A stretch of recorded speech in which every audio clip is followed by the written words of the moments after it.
오늘 누가복음 2장 1절로 14절 말씀을 통해서 성탄절을 준비합시다 라는 제목으로 하나님 말씀 증거하겠습니다. 다음 주가 우리 2022년 성탄절이 됩니다. 날 위하여 오신 예수님을 감사하고 또 축하하면서 드려지는 예배로 드리게 됩니다. 다음 주는 광고를 미리 드린 것처럼 10시에 우리가 교회학교와 연합으로 예배를 드립니다. 그래서 지금 드리는 12시 예배가 아니라 10시에 통합으로 드리게 됩니다. 다음 주 예배 때는 교회학교가 준비한 성탄 축하 공연도 하고 또 주의 만찬도 하게 될 것입니다. 그래서 10시에 예배를 시작하면 아마 11시 15분 늦어도 그 전에 예배가 다 마쳐지게 될 것입니다. 그리고 이어서는 다음 주가 올해 마지막 주일입니다. 우리가 에베네셀 주일이라고 이름을 붙이는데 이 에베네셀이라고 하는 말은 도움의 돌이라고 하는 뜻입니다. 사무엘이 블레셋과의 전쟁에서 이기고 난 다음에 돌을 하나 세워놓고 그 돌의 이름을 하나님이 여기까지 도와주셨다 해서 에베네셀이라고 이름을 붙였습니다. 그 이름을 차용해서 우리가 올 한 해 마지막 주일마다 에베네셀이라고 여기까지 하나님이 도와주셨고 여기까지 하나님이 인도하셨다 하는 마음으로 하나님 앞에 감사하면서 예배를 드립니다. 그래서 11시 15분까지 우리가 이 성탄 축하 예배가 마쳐지고 나면 각 셀별로 나뉘어져서 그래서 한 해 동안 인도하신 하나님 앞에 감사를 나누고 또 서로의 간증을 나누고 또 주보에 올해의 전체 교회 행사에 대한 연역을 기록할 텐데 그걸 보시면서 또 이럴 때 이런 은혜를 받았지 하는 내용들을 같이 나누는 에베네셀 감사 파티를 하게 됩니다. 12시까지 그 감사 파티를 하고 끝나고 나면 그러면 셀별로 주어진 청소구역들을 청소하고 귀가하시면 될 것입니다. 또 다음 주가 올해 마지막 이른난 초청 집중 주일입니다. 우리가 1년에 한 명씩은 전도해서 등록시켜서 함께 천국 가는 그런 주의 백성들을 만드는 일들에 우리가 힘을 쓰기를 바랍니다. 올해 만약에 내가 누군가를 전도해서 같이 신앙생활 하는 일이 지금 안 되어 있다면 이 한 주 동안에 우리가 전도하고 함께 신앙생활 하는 일에 집중하면 좋겠습니다. 사람들이 가장 교회에 오기 쉬운 때 그게 바로 성탄절입니다. 아마 여러분들 중에서도 중간에 교회를 안 다니시다가 다니신 분들 중에서 어렸을 때 친구 소개로 성탄절에 교회 가서 뭐 선물 준다더라 이런 얘기 듣고서 와갖고 이제 교회 예전에 잠깐 어렸을 때 갔던 기억이 있다 하시는 분들이 있을지 모릅니다. 성탄절 다음 주에 우리에게 선물 안 주는데 선물이 있습니다. 달력을 줍니다. 달력이라고 너무 바짝 깜보시는 것 같은데 요즘에 어디 가도 그렇게 공짜로 달력 주는데 별로 없습니다. 또 우리 교회 전체 내년도 행사가 기록되어 있는 달력이기 때문에 아마 여러분들 매우 좋을 것입니다. 그렇게 달력도 1인당 하나씩, 한 집당 하나씩 아니고 1인당 하나씩 각자 자기가 어디를 가든지 가방 안에 달력을 들고 다닐 수 있도록 좀 커서 들고 다니긴 힘들겠지만 그렇게 준비를 하겠습니다. 그렇게 달력 받고 또 초대해서 같이 우리 예수 믿는 천국 백성 만드는 일에 집중하는 이 한 주간이 되어서 다음 주에 이른양 초청 집중주일로 전도하고 또 성탄절로 하나님 앞에 그 감사하고 또 에베네셀 주일로 또 감사 파티를 같이 하는 셀별로 하는 그 은혜가 있기를 바랍니다. 오늘 우리 이 말씀은 성탄절 때가 되면 꼭 듣게 되는 말씀입니다. 오늘 이 말씀을 통해서 우리가 이 한 주간 이제 성탄 주간인데 이 한 주간 성탄 주간 동안에 우리가 가져야 될 준비해야 될 마음 3가지 그리고 해야 할 일 1가지 이걸 우리가 오늘 말씀을 통해서 좀 깨닫게 되고 결단하는 시간이 되길 바랍니다. 준비해야 될 마음, 첫 번째 마음, 우리 1절부터 5절까지 우리 같이 한 목소리 한번 읽어봅시다. 시작. 그때 가이사 아구스도가 영을 내려 천하로 다 호적하라 하였으니 이 호적은 구레뇨가 수리아 총독이 되었을 때에 처음 한 것이라 모든 사람이 호적하러 각각 고향으로 돌아가매 요셉도 다윗의 집 족속이므로 갈릴리 나사렛 동네에서 유대를 향하여 베들레헴이라 하는 다윗의 동네로 그 약혼한 마리아와 함께 호적하러 올라가니 마리아가 이미 잉태하였더라. 지금 그때에 이렇게 시작을 합니다. 하나님의 역사는 항상 때, 카이로스라 그러는데 때가 참에, 때가 이름에 하나님이 계획하시고 하나님이 이루시겠다고 하는 때가 있습니다. 그때에 하나님이 지정하는 장소가 있습니다. 바로 베들레헴에서 일어나는 사건이죠. 그리고 하나님이 쓰시는 사람이 있습니다. 마리아와 요셉을 하나님이 쓰십니다. 또 그 외에 조연처럼 이 가이사 아구스도 황제죠. 이 로마의 황제 아구스도라고 하는 황제와 또 구레뇨라고 하는 이 수리아 총독 이런 사람들을 하나님이 쓰십니다. 지금 이때가 어느 때냐면은 이제 로마의 내전이 다 끝나고 팍스 로마나 로마의 평화다라고 하는 것이 시작되는 그 시점입니다. 그때에 원로원으로부터 영구한 그 황제로 인정을 받은 이 아구스도라고 하는 이 사람이 제일 첫 번째 했던 정책은 뭐냐면은 세금을 제대로 걷자 하는 정책이었습니다. 세금 중에 가장 확실한 세금이 인두세인데, 그러니까 사람 한 사람한테 매기는 세금인데, 이거를 위해서 각 고향으로 돌아가서 그래서 자기 호적을 등록하고 그래서 정확한 숫자를 통계를 내서 세금을 걷겠다 하는 정책을 피는 것입니다. 그리고 그 정책을 피는 일에 있어서 가장 수족처럼 움직였던 사람이 수리아 총독이었던 이 구레뇨라고 하는 사람인데, 이 사람 굉장히 어떻게 말하면 악질 총독 같은 사람입니다. 그래서 이 유대에서 막 밀란이 일어날 만큼 아주 강력한 그런 혹독한 정치를 폈던 사람이라서 이 사람이 통치하고 있을 때에는 사람들이 그 명령 앞에 꼼짝 못하고 하라는 대로 다 하고 있었던 그런 시절입니다. 근데 그때에 각 고향으로 돌아가서 호적을 하라 지금 하고 그걸 통해서 세금을 걷겠다 하는 거죠. 사실은 사람들 마음이 그렇게 썩 좋지 않았을 것입니다. 내 돈을 뺏어가기 위해서 먼 고향까지 가야 되는구나, 거기서 호적을 해야 되겠구나 하는 생각을 하면서 좀 혼란스럽기도 하고 또 마음이 그렇게 좋지 않은 마음으로 그렇게 있었을 것입니다. 또 한 가지 이해가 안 되는 것은 사실은 세금을 거두려면 그가 살고 있는 동네에서 세금을 거둬야 되는데, 살고 있는 동네와 전혀 상관없는 그 원래 본적지 원적지 고향으로 돌아가서 거기서 호적을 하라 하는 말 자체도 사실은 이해가 안 되는 명령입니다. 이렇게 이해가 안 되는 명령 가운데 사람들이 막 오고 가니까 너무 정신없고 혼란스럽고, 그리고 또 세금을 내는 일에 여러 가지로 마음이 복잡하고 이렇게 어려운 때의 모습이 지금 예수님이 태어나시는 때의 모습입니다.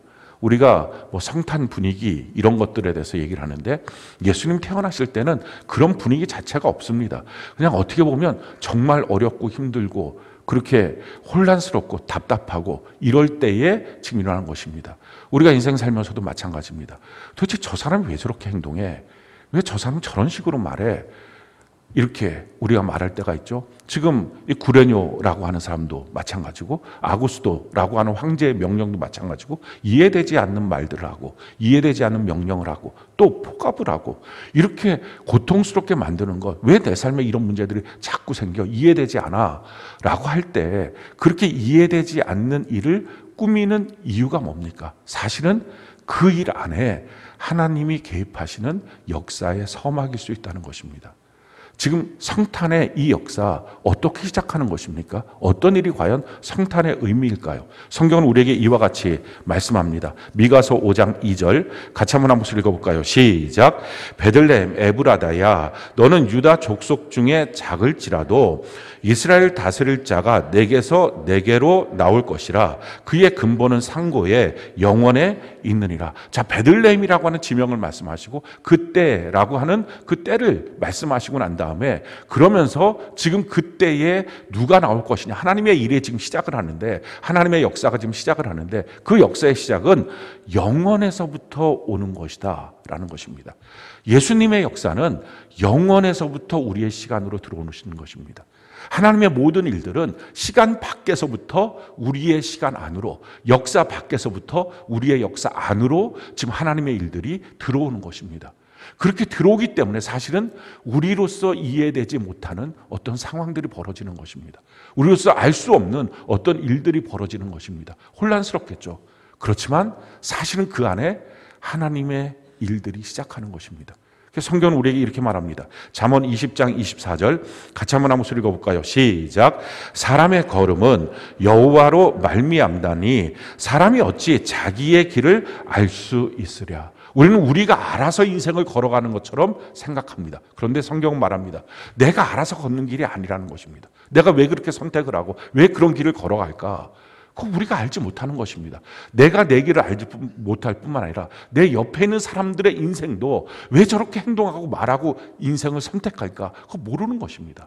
사실 그 배경 안에는 하나님의 섭리가 있는 것입니다. 어떤 섭리가 있습니까? 지금 하나님이 구원을 위하여 일하시는 하나님의 역사가 시작되는 것입니다. 혼란스럽죠. 알 수가 없는 거죠.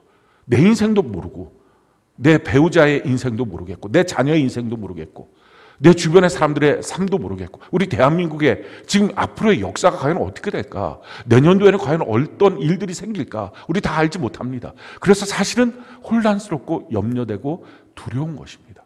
근데 그때가 하나님이 일하시는 때입니다. 그때 우리가 살 수 있는 한 가지 열쇠를 하나님 주셨어요. 이거를 붙들고 우리 보고 살라는 것입니다. 그 열쇠가 무엇입니까? 성경이 우리에게 이와 같이 말합니다. 로마서 8장 28절로 32절 같이 한번 한 목소리 읽어볼까요? 시작. 우리가 알거니와 하나님을 사랑하는 자 곧 그의 뜻대로 부르심을 입은 자들에게는 모든 것이 합력하여 선을 이루느니라.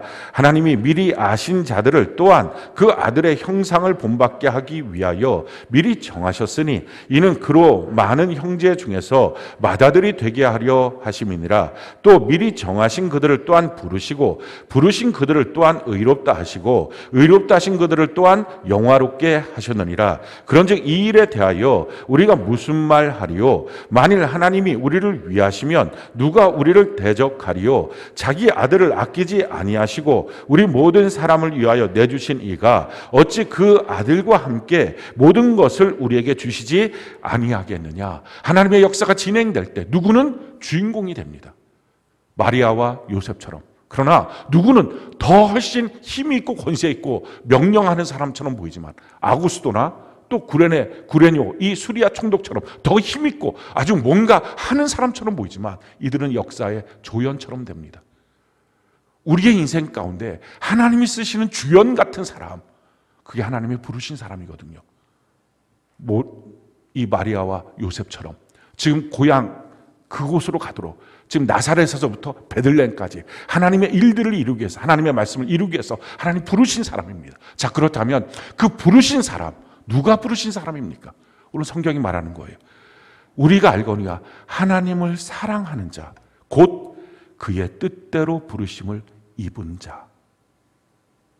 누가 하나님의 부르심을 받은 거예요? 혼란스러운 세상 속에 이 사람은 어떻지? 저 사람은 어떻지? 내가 어느 라인을 잡아야 되지? 내가 지금 무엇을 해야 되지? 그거 아니고 하나님을 사랑하는 그 마음, 이거 하나 딱 붙들고 있는 그 사람이 지금 주인공이라는 거예요. 하나님이 그 사람을 부르셨다는 것입니다. 사랑하는 성도 여러분, 지금 이 대한민국의 주인공 누굽니까? 하나님을 사랑하는 그 사람이에요. 이 교회의 주인공 누굽니까? 하나님을 사랑하는 그 사람이에요.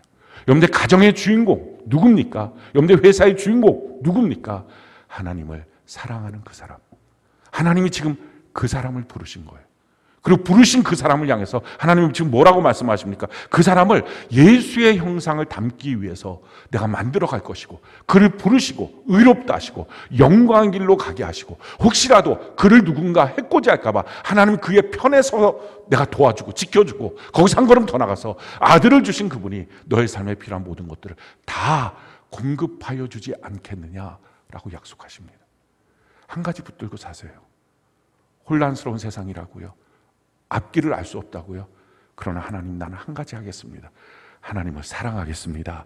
그 마음 붙잡고 살면 그가 이 역사에 지금 이 시대의 주인공이 됩니다.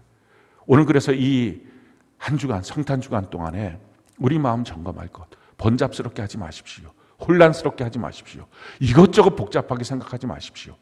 오직 하나님 사랑하겠다는 이 마음 하나 붙잡고 우리가 굳게 서는 은혜가 있기를 바랍니다. 자, 두 번째 우리가 준비해야 될 마음이 무엇입니까? 우리 6절, 7절 같이 한번 한 목소리 한번 읽어볼까요? 한 목소리 시작. 거기 있을 그때에 해산할 날이 차서 첫 아들을 낳아 강보로 싸서 구유에 뉘었으니 이는 여관에 있을 곳이 없음이로라. 자, 마침 그때 마리아가 지금 임신을 해서 해산할 때가 되어서 해산을 하는데 뭐 여관도 없고 사람들이 너무 많으니까 여관도 들어갈 수도 없고 또 그 웃돈을 주고 들어갈 수 있을 만큼의 돈도 없었고 그러니까 결국은 말들이 있는 이 마구간에서 그 아이를 출산하고 그리고 그 출산한 아이를 강보에 싸서 그 구유에 뉘어놓는 이 상황이 됩니다. 왜 하나님의 아들 예수 그리스도가 이런 모습으로 오셨을까요? 가장 낮은 곳에 오셔서 가장 낮은 자 같은 사람까지도 구원하시기 위해서입니다. 높은 왕궁에 왔으면 평민들은 감히 그분 앞에 서지 못할 것입니다. 가장 낮은 곳에 오신 것, 바로 구원을 위해서. 어쩌면 이 마구간 말구유보다 더 낮은 곳이 있다면 우리 하나님은 그 아들을 거기로 보내셨을 거예요. 가장 낮은 곳. 이것을 성육신이라고 말하죠. 하나님이 육신이 되신 것. 이 성육신의 사건에 대해서 성경은 이와 같이 우리에게 말씀합니다. 빌립보서 2장 6절로 8절 같이 한번 한 목소리 한번 읽어볼까요? 시작. 그는 근본 하나님의 본체시나 하나님과 동등됨을 취할 것으로 여기지 아니하시고 오히려 자기를 비워 종의 형체를 가지사 사람들과 같이 되셨고 사람의 모양으로 나타나사 자기를 낮추시고 죽기까지 복종하셨으니 곧 십자가에 죽으심이라. 자, 성육신의 사건을 세 가지 단어로 설명을 합니다. 자기를 비우고 자기를 낮추시고 죽으셨다. 이게 성육신이에요. 누군가를 구원하시기 위해서 예수님이 하신 것, 낮추시고 비우시고 죽으셨다. 누군가를 향해서 섬기기 위해서 주님이 하셨던 것, 자기를 비우고 낮추고 죽으셨다라는 것입니다. 우리는 이 예수님을 믿고 예수님을 따라가는 것입니다. 자, 그렇다면 우리의 마음속에 우리가 걸어가고 있는 소원의 길, 어떤 길입니까? 비우고 낮추고 죽는 길입니까? 아니면 이 예수님께 우리가 기도하는 것, 한 채워주세요. 예수님 날 높여주세요. 예수님 내 살게 해주세요. 이 기도입니까? 비우고 낮추시고 죽으시는 그 길을 걸어가신 예수님 앞에 우리가 그 예수님을 믿는다고 하면서 그 예수님을 사랑한다고 하면서 우리가 하고 있는 기도의 제목은 나 채워주세요. 나 높여주세요. 나 더 잘 살게 해주세요. 그 기도라면 뭔가 어긋난 것입니다. 탈선한 것입니다. 주님이 우리 보고 예수 믿는 길을 이렇게 가르쳐 주셨어요. 마태복음 16장 24절 같이 한번 한 목소리 읽어볼까요? 시작.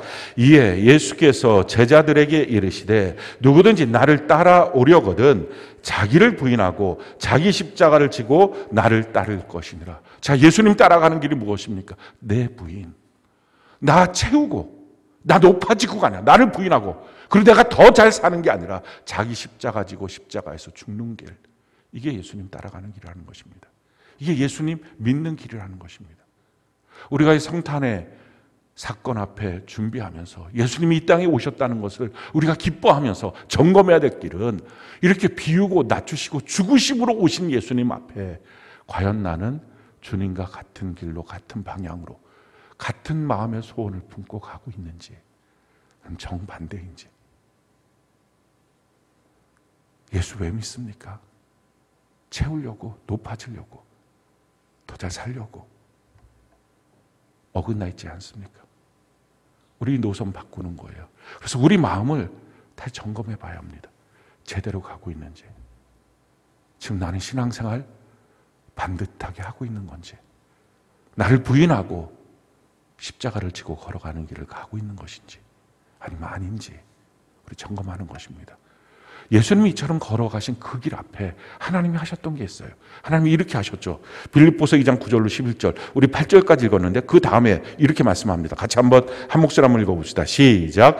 이러므로 하나님이 그를 지극히 높여 모든 이름 위에 뛰어난 이름을 주사 하늘에 있는 자들과 땅에 있는 자들과 땅 아래에 있는 자들로 모든 무릎을 예수의 이름에 꿇게 하시고 모든 입으로 예수 그리스도를 주라 시인하여 하나님 아버지께 영광을 돌리게 하셨습니다. 하나님이 그를 지극히 높여주셨다는 것입니다. 꼭 기억하십시오. 우리의 마음의 소원은 낮아지고 비우고 죽는 것입니다. 근데 하나님이 우리를 향한 하나님의 계획은 그런 우리를 높여주시는 것입니다. 높이시는 것은 하나님의 소원이에요. 내 소원이 되어서는 안 됩니다. 그건 어긋난 길입니다. 신앙생활 잘못하는 것은 하나님이 나한테 해줄 것을 마땅한 나의 권리처럼 요구하면서 그것을 내 꿈으로, 내 소원으로, 내 기도의 제목으로 삼고서 신앙생활 하는 것입니다. 이건 탈선한 것입니다. 우리가 성탄의 이 시즌을 맞이해서 주님, 내가 예수님처럼 내가 누군가를 향하여 섬길 때, 내가 교회를 향하여 섬길 때, 내가 누군가를 전도하고자 할 때, 또 이 신앙의 길을 걸어가고자 할 때 비우고 낮아지고 죽는 이 길을 하나님, 내가 걸어가겠습니다. 오늘 이 결단과 고백이 우리 마음속에 있으면서 이걸 점검해야 됩니다. 세 번째, 우리 마음을 점검해야 될 것, 이렇게 성경은 말씀하고 있죠. 우리 8절부터 14절까지 우리 같이 한번 한 목소리 한번 읽어봅시다. 시작. 그 지역의 목자들이 밤에 밖에서 자기 양떼를 지키더니 주의 사자가 곁에 서고 주의 영광이 그들을 두루 비추매 크게 무서워하는지라. 천사가 이르되 무서워하지 말라. 보라, 내가 온 백성에게 미칠 큰 기쁨의 좋은 소식을 너희에게 전하노라. 오늘 다윗의 동네에 너희를 위하여 구주가 나셨으니 곧 그리스도 주시니라. 너희가 가서 강보에 쌓여 구유에 누워 있는 아기를 보리니 이것이 너희에게 표적이니라 하더니 호련히 수많은 천군이 그 천사들과 함께 하나님을 찬송하여 이르되 지극히 높은 곳에서는 하나님께 영광이요 땅에서는 하나님이 기뻐하신 사람들 중에 평화로다 하니라. 성탄의 소식을 가장 먼저 듣게 된 사람들, 8절에 보니까 그 목자들이 밤에서 자기 양떼를 밖에서 지키고 있을 때였습니다. 이 목자들은 그 당시에 가장 하층민입니다. 지금 우리로 말하면 3D 업종에 있는, 그래서 일 잘 안 하려고 하는 그런 일들입니다. 가장 가난한 사람들입니다.